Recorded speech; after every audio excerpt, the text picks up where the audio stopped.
تصویر کر رہے ہیں مگر خوش ہو رہا ہے مصور.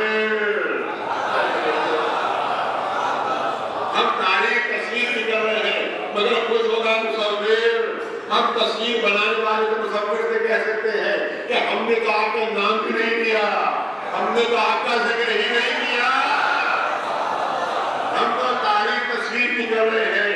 ذکر تصویر کا ہو رہا ہے تو مسکرا کے جواب دے گا کہ تصویر کی تعریف میری تعریف ہے. یہ دیکھو تصویر بنائی کس نے, یہ دیکھو خاکہ کھینچا کس نے, یہ دیکھو رنگ بھرے کس نے. تو تصویر کی تعریف صرف تصویر کی تعریف نہیں ہوتی بلکہ حقیقت میں مصور کی تعریف ہوتی ہے. تو اہل بیت کی مدح صرف اہل بیت کی مدح نہیں ہے بلکہ حقیقت میں بہترین نعت محمدیہ ہے. یہ دیکھو کہ کس نے آغوش میں لے کر پرورش دی, کس نے آغوش میں لے کر پرورش دی ہے. ارے کس کے فضائل و کمالات کی طرف منتقل ہو رہے ہیں. ارے کس کی آغوش میں یہ پرورش پا رہے ہیں. اللہ کے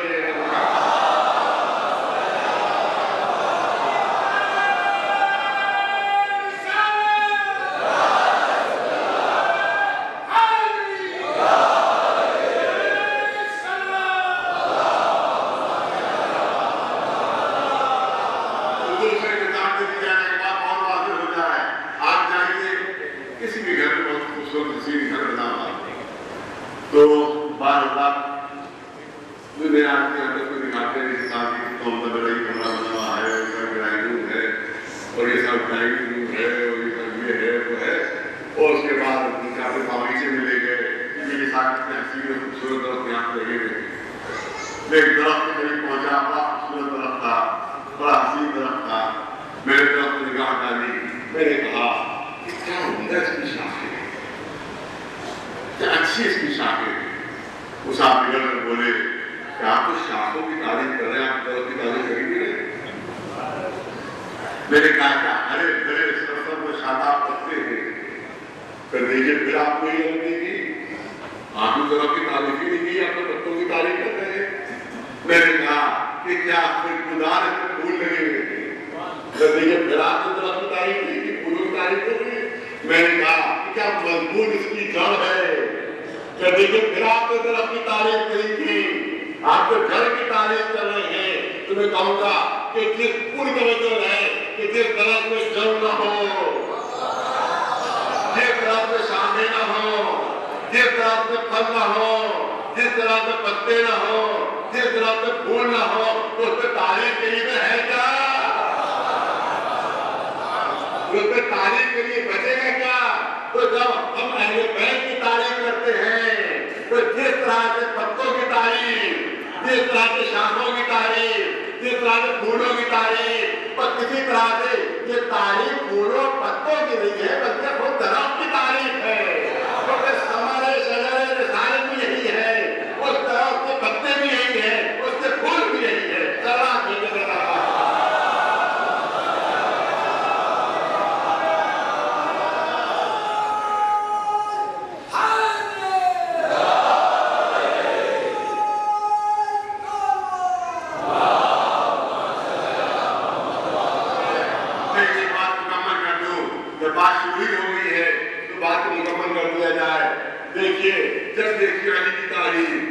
جب دیکھیے علی کی مدح, جب دیکھیے اہل بیت کی مدح, اس کا مطلب یہ ہے کہ رسول اللہ کو کچھ نہیں سمجھتے, معاذ اللہ, یہ رسول اللہ کی کوئی حیثیت نہیں سمجھتے. جب دیکھو فضائل علی بیان کر رہے ہیں, کمالات علی بیان کر رہے ہیں, خیبر نے یوں فتح کی, خندق نے یوں فتح کی, بدر میں یوں لڑے, اتنے کمالات, علم کی یہ منزل, اس سوال کو جواب دیا, اس سوال کا جواب دیا, اس پہلوان کو ہرایا. علمی میدان میں سے بڑھ کر کوئی نہیں, شجاعت کے میدان میں سے بڑھ کر کوئی نہیں, سخاوت کے میدان میں سے بڑھ کر کوئی نہیں, خلافت کے میدان میں سے بڑھ کر کوئی نہیں. ارے صاحب ہر وقت تذکرہ ہو رہا ہے, ہر وقت علی کا تذکرہ ہو رہا ہے. کوئی جاننے کی توجہ ہے جب ہم مولا کا تذکرہ کرتے ہیں, جب مولا کے فضائل بیان کرتے ہیں, تو ہر چیز یہ مقصد نہیں ہوتا کہ مولا علی کا مرتبہ بلند ہے, معاذ اللہ رسول کا مرتبہ کم ہے, بلکہ مولا کے فضائل, مولا کے کمالات, مولا کے صفات اس لیے دنیا کے سامنے پیش کرتے ہیں, اس لیے دنیا کے سامنے بیان کرتے ہیں کہ تاکہ دنیا یہ دیکھے تاکہ دنیا یہ دیکھے کہ جب شاگرد ایسا ہے تو جو رہے، جب شاگرد ایسا ہے تو استاد کیسا ہوگا، جب مسیح ایسا ہے تو خود رسول کیسا ہوگا، جو رہے جب شاگرد ایسا ہے تو استاد کیسا ہوگا، جب مسیح ایسا ہے تو خود رسول کیسا ہوگا، جب باپ شہر علم ایسا ہے تو خود شہر علم کیسا ہوگا، جب ساقی کوثر ایسا ہے تو مالک کوثر کیسا ہوگا، جب قسیم جنت و نار ایسا ہے تو مالک جنت و نار کیسا ہوگا۔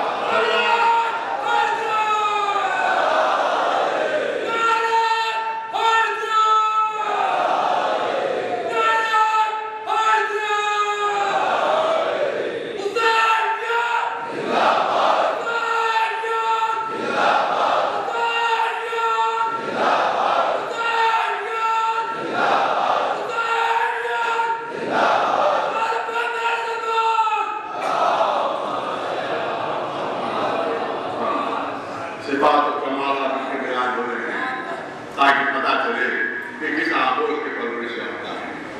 آپ دیکھیں بہادر و شجاعت میں مولا علی کے جواب میں یہ پورا خاندان کی بہادری میں کے نصف بے نظیر، یہ پورا خاندان کے نصف بے نظیر ہے۔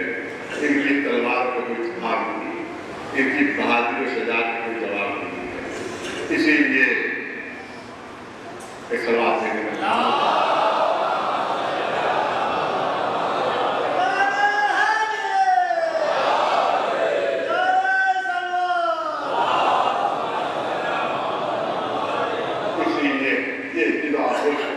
پروردہ ہے وہ بہادری دنیا میں کوئی نہیں، ان کا بہادری کو جواب ہے۔ اس لیے مولانا علی کا قول وہ آپ کے سامنے پیش کریں۔ انہیں نے وصیت فرمائی تھی کہ دیکھو تین شخصیتوں کو کبھی ایک جنگ جمع کریں،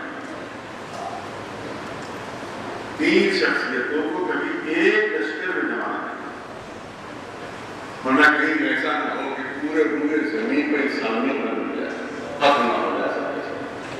تین شخصیتوں کو ایک لشکر میں جمع کرنا، وہ تین شخصیتیں کون؟ ایک محمد حنفیہ، بڑی بہادر شخصیت، بہت بڑے پہلوان تھے۔ امیر شام کے دربار میں جناب محمد حنفیہ بڑھاپے کا عالم تھا۔ امیر شام آیا، بڑے بہادر اور بڑے طاقتور، اس میں کیا شک ہے، اس میں کیا شک ہے کیا ہمارے دربار میں دنیا کا سب سے بڑا پہلوان ہے، نہ وہ تم سے طاقت آزمائی کرنا چاہتا ہے؟ ہاں بالکل، کہا کہ بھائی اب میں بوڑھا ہو گیا ہوں تو استاد کی کچھ لوگ نہیں سکتا، لہٰذا میں اتنا کرتا ہوں، بہت بڑا پہلوان، بہت طاقتور ہے، بہت زبردست ہے، کہا میں بیٹھا ہوں خالی مجھے اٹھا لے۔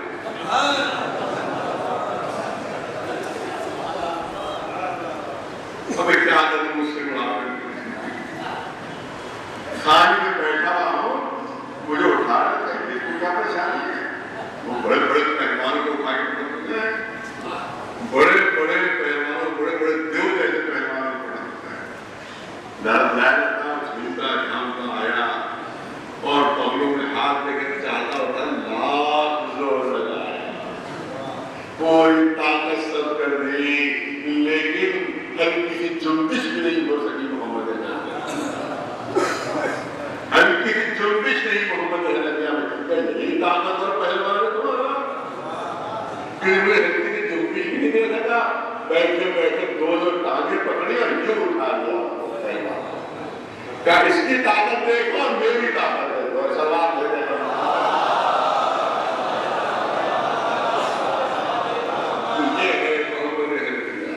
مولا علی ایک لشکر میں تین شخصیتوں کو جمع کرنا، محمد حنفیہ، دوسری شخصیت میرا عباس،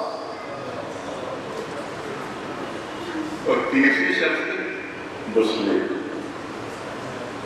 تو اگر ایک لشکر میں جمع ہو گئے تو شاید حضور پسند، ایسے بہادر ہیں، ایسے رشتےدار ہیں کہ کائنات میں کی صداقت بہادری کا مثل نہیں۔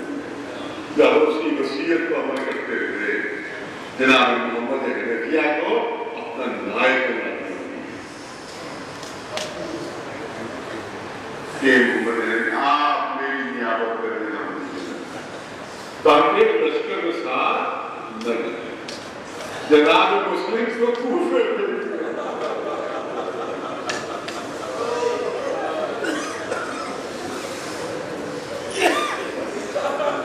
جناب مسلم کو کوفے بھیج دیا تاکہ لشکر سے جدا ہو۔ جناب عباس کربلا میں مگر چند کی اجازت نہیں ہے۔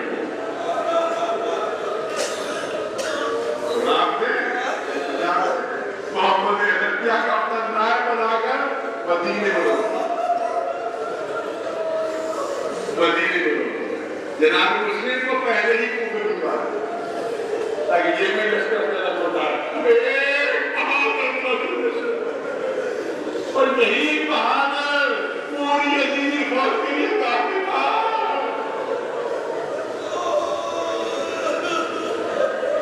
مگر چلتی اجازت نہیں، انہیں مسلم کا فیصلہ کرنا ہے، انہیں مسلم کا فیصلہ ہے، کوفے پہ تنہا ہے۔ آپ دیکھیے تو بہادر شجاعت کا اعتماد کہ کوفے پہ تنہا بھیج دیا دو چھوٹے چھوٹے بچے کو ساتھ جناب مسلم کو تنہا بھیج دیا گیا۔ جناب کہتے ہیں 18,000 کی جناب مسلم کے ہاتھ کے اوپر بیٹھ تھی۔ اب آپ کس دان دیں گے آپ کے لیے، ہم آپ کے لیے قربانی دیں گے، لیکن جب اس میں زیادہ ہو جاتا ہے اور آگے یہ اعلان کرتا ہے کہ یزید سے 1 لاکھ کا لشکر چل چکا ہے۔ چھوٹا اعلان نہیں چلا سکتے، دھمکانے کے لیے اس نے کہ یزید کے 1 لاکھ کا لشکر چل چکا ہے، اگر تم نے مسلم کا ساتھ دیا تو تمہارے گھر جلا کر راکھ کر دیے جائیں گے، تمہارے پورے خاندان تمہارا وفات کر دیے جائیں گے، ایک بچے کو قتل کر دیا جائے گا۔ کوفے والے ڈر گئے، کوفے والے خوفزدہ ہو گئے، ایک ایک کر کے ساتھ چھوڑنا شروع کر دیا، ساتھ چھوڑنا شروع کر دیا۔ روایت کہتی ہے کہ جب مغرب کی نماز آپ پڑھ رہے تھے تو مسجد چھڑک رہی تھی، نماز کو چھڑک رہی تھی، لیکن جب عشاء کی نماز ختم کی ہے، پلٹ کر دیکھا ہے تو مسجد خالی ہے، مسجد میں کوئی موجود نہیں تھا۔